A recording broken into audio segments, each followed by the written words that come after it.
고려인, 애완과 통곡의 삶.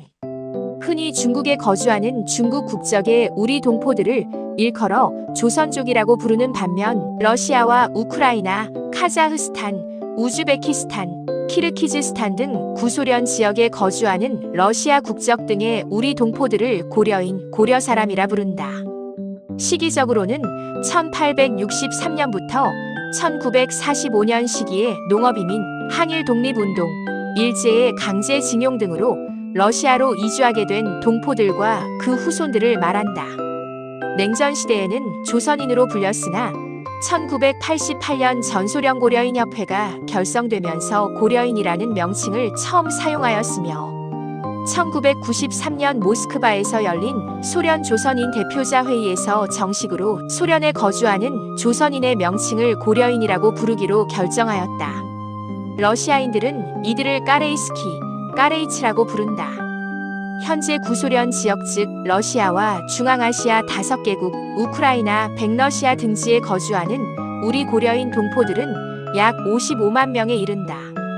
이들 중 러시아 연방에 약 17만 명, 우즈베키스탄에 약 19만 명, 카자흐스탄에 약 11만 명, 우크라이나에 약 2만 명 등이 거주하고 있다. 고려인의 극동 러시아 이주 동기. 이미 80년 전에 조국은 광복되었지만 아직까지도 고국으로 돌아오지 못하고 머나먼 이국 땅에서 한많은 사연들을 품고 사는 고려인들이 극동 러시아 지역으로 이주하게 된 동기는 크게 3가지로 구분해 볼 수 있다.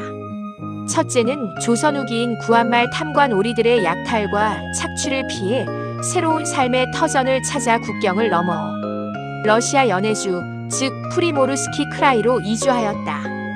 이들은 주로 두만강 인근 함경도, 무산과 경흥 지역의 농민들이다. 문헌에 의하면 1863년 철종 14년 함경도 농민 13가구가 밤중에 두만강을 건너 연해주 하상군 포시에트 항구 인근 지역인 지신어 마을에 정착한 것이 최초의 이주라고 기록하고 있다. 이들은 1864년 제정러시아 당국의 정착 허가를 받았으며 이후 해마다 이주민이 증가하여 1882년 연해주 일원의 고려인 수는 약 1만 명에 달하였다. 당시 만주 지역이나 연해주 지역에서는 밭농사만 하였으나 우리 동포들이 이주하여 처음으로 논농사인 벼를 시작하게 되었다고 한다. 지금도 연해주의 크라스키노, 포시에트, 우수리스크, 아르좀, 빨지잔스크 등지에서는 당시 우리 동포들이 농사를 지으면서 살았던 집터를 드물게 발견할 수 있다. 둘째, 1905년 을사보호조약, 1910년 한일합방으로 인한 일제의 한반도 침략 이후 정치적 탄압의 피난처로 독립운동의 근거지로 많은 지식인, 정치인 등 나라를 사랑한 선각자들이 연해주로 이주하였다. 특히 이들 중에는 안중근, 홍범도, 이동영, 안창호, 신채호, 이범윤, 최재형, 이상설, 이동휘, 유인석, 개봉우 등 애국 독립투사들이 연해주 블라디보스톡시, 우수리스크시 등 한인 집단 거주지에 머물면서 권업신문, 한인신보사, 한민학교, 조선사범대학 등을 설립하여 대한광복군 양성과 연해주 지역에 진출한 일본군 기습 등 독립전쟁을 적극적으로 전개하였다. 1910년 이후 블라디보스톡, 우수리스크, 하바롭스크 등 광범위한 지역에서 농업, 어업, 건설 등 각종 사업에 종사하였다. 특히 블라디보스톡시 신안초는 3.1 독립운동의 시발점이 되었으며 한인들의 민족의식을 불태웠던 지역으로 수많은 독립운동가들을 배출하였다. 셋째, 일본은 1904년 러일 전쟁 승리 후 1905년 포츠머스 조약에 의해 사할린 남부 지역의 영유권을 이양받았으며 1917년 사할린의 전역을 점령하였다. 이후 일제강점기인 1938년부터 1944년까지 사할린의 탄광이나 군수공장으로 약 15만 명의 조선인들이 강제징용되어 끌려갔다. 그러나 1945년 일본이 제2차 대전 패전으로 사할린 점유권이 소련에 다시 편입된 이후 이들은 조국으로 전부 돌아오지 못하고 약 4만 3천 명이 사할린에 잔류되었다. 처음에는 무국적자로 방치되었으나 후에 소련 국적을 취득하였다. 이후 이들은 사할린에서 살거나 연해주 등 여타 지역으로 이동하여 고려인으로 살고 있다. 그러나 사할린 한인들은 고려인이라는 표현보다 한인으로 표현함을 더 선호한다. 특히 캄차트카에는 1947년에서 1948년간 북한에서 건설 노동자로 들어왔지만 이후 귀국하지 못하고 체류 중인 일부 고려인들과 그 후손이 살고 있다. 스탈린의 고려인 중앙아 강제 이주 1920년에서 1930년대 초까지 러시아 연해주의 블라디보스톡, 우수리스크, 하산, 포시에트, 라즈돌리에, 빨지잔스크 등지에 거주하던 고려인들은 점점 규모가 커져 약 20만 명 이상의 고려인 디아스포라를 형성하고 있었으며 농업, 어업, 상업, 교육 등 각 분야에서 자신들의 사업을 영위하며 경제적으로 풍요롭게 살고 있었다. 그러나 1931년 일본이 만주를 점령하면서 동북아의 정세가 소비에트 연방정부에 불리하게 작용하기 시작하였다. 또한 러시아 연해주 지역의 고려인의 수가 폭발적으로 증가되고 점점 세력화되자 스탈린은 첫째, 고려인들의 정치적 영토적 자치구 요구 가능성의 사전 차단, 둘째, 외모가 일본인과 비슷한 고려인들의 일본 스파이 활동 가능성, 셋째, 중앙아 지역의 농업 생산력 증대를 위한 노동인력, 공급 필요성 등을 이유로 1937년 극동 지역의 고려인들을 강제로 중앙아시아 지역으로 이주를 단행하였다. 스탈린은 1937년 9월 28일 극동 지역에서 고려인들을 이주시키는 결정 소비에트 인민위원회 결정을 하달하였다.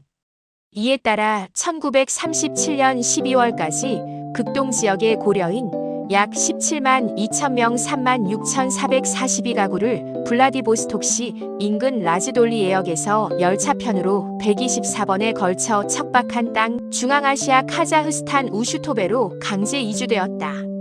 강제 이주는 시베리아 횡단 열차가 이용되었고 이주행로는 연해주, 라즈돌리에, 하바롭스크, 이르쿠츠크, 노보시비리스크, 우슈토베 간 6,600km이며 약 30에서 40일 동안 걸렸다. 한편의 열차는 2층짜리 객차 50칸, 위생차 1칸, 식당차 1칸으로 구성되었고 화물열차가 이용되었다. 열차로 이동 중 식수 부족, 의료 부재 등으로 노약자 등 약 554명이 사망하였다. 중앙아시아에서의 애환. 중앙아로 강제 이주된 고려인들의 첫 정착지는 카자흐스탄 우슈토베 지역이었다.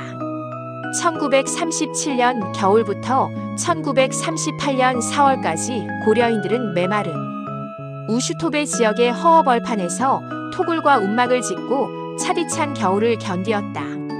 그러다가 이듬해 봄 4월부터 소비에트 연방정부는 카자흐스탄 알마티, 크즈로르다, 카라칸다, 쿠스타나이 등의 7만 명, 우즈베키스탄 타슈켄트, 사마르칸트 등의 10만 명을 배치하였고 이후 키르키즈스탄, 타지크스탄 등 여타 중앙아 지역과 우크라이나 등 러시아 지역의 여러 도시와 지방으로 고려인들을 재배치시켰다. 필자는 2014년 카자흐스탄 근무시 독립운동가 황운정의 후손인 딸 이라리사를 만날 기회가 있었다.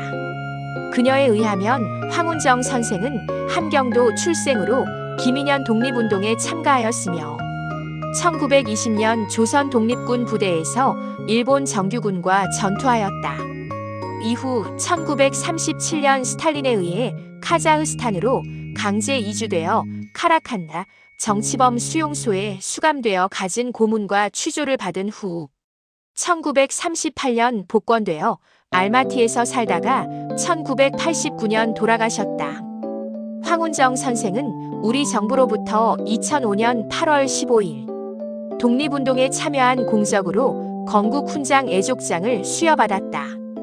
카자흐스탄에는 우리가 잘 알고 있는 봉오동 전투에 홍범도 장군 이외에도 개봉우, 최계립, 최봉설 등 연해주에서 독립운동을 하다가 강제 이주되어 온 애국 투사들의 무덤과 자손들이 살고 있다. 그리고 카자흐스탄에는 알지르라고 하는 1938년에서 1953년간 스탈린 시대에 만들어진 정치범의 안에 수용소가 있다. 이곳 수용소에는 교사, 독립운동가, 지식인 등 당시 이주되어 체포된 고려인의 아내들 7명이 수용되어 희생되었다. 카자흐스탄 정부는 당시 수용소를 박물관으로 개조하였으며 박물관 뒷벽에는 고려인 아내들의 이름들도 새겨져 있다. 고려인의 민족 정체성과 우수성. 러시아의 독재자 스탈린에 의한 1937년 고려인 강제 이주는 국가적 민족적 차원의 비극이었지만 이후 중앙아시아 지역에 강력한 한민족의 인적 네트워크를 구축하였으며 한국 중앙아간 중심적 가교 역할을 하고 있다. 고려인들은 우리 민족의 전통과 문화를 그대로 보존하며 살고 있으면서 중앙아시아에서 한민족의 우수성을 널리 알리고 있다. 대표적인 고려인 유명 인사로는 우즈베키스탄 북극성 집단 농장 코로지의 건설 관리직에서 시작하여 34년 동안 농장장으로 일하면서 소련에서 가장 생산력이 뛰어난 집단 농장으로 발전시킨 우즈베키스탄의 영웅 김병화가 있다. 그는 1905년 연해주에서 태어나 1937년 중앙아로 강제 이주된 후 맨손으로 황무지를 개간하여 벼와 면화, 채소를 생산하는 기적을 달성하였다. 그는 사회주의 노력 영웅 칭호를 2번 받았으며 레닌 훈장을 4번이나 받았다. 다음으로 예술음악적 분야에서 러시아뿐만 아니라 세계적으로 이름이 널리 알려진 고려인 3세 출신의 전설적인 보칼 가수 빅토르 최가 있다.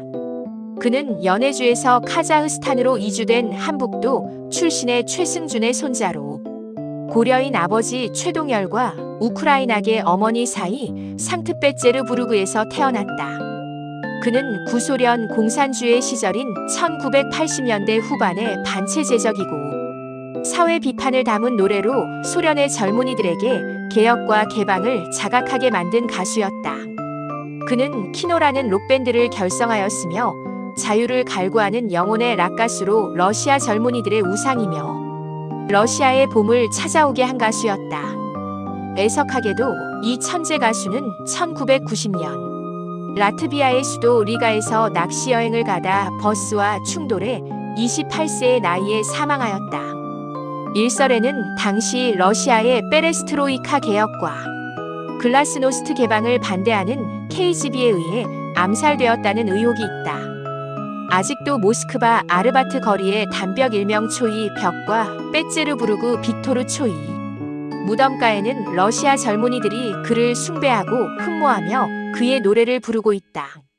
이 밖에도 구소련 지역에서 정치, 경제, 문화, 체육 분야 등 다방면에서 고려인의 정체성과 우수성을 널리 떨친 분들이 이루 말할 수 없을 정도로 많다. 그들은 우즈벡인들, 카자흐인들, 러시아인들에게 새로운 농법을 가르쳐 주었으며 유목 민족과 달리 배신하지 않는 신용으로 지금도 존경받고 있다.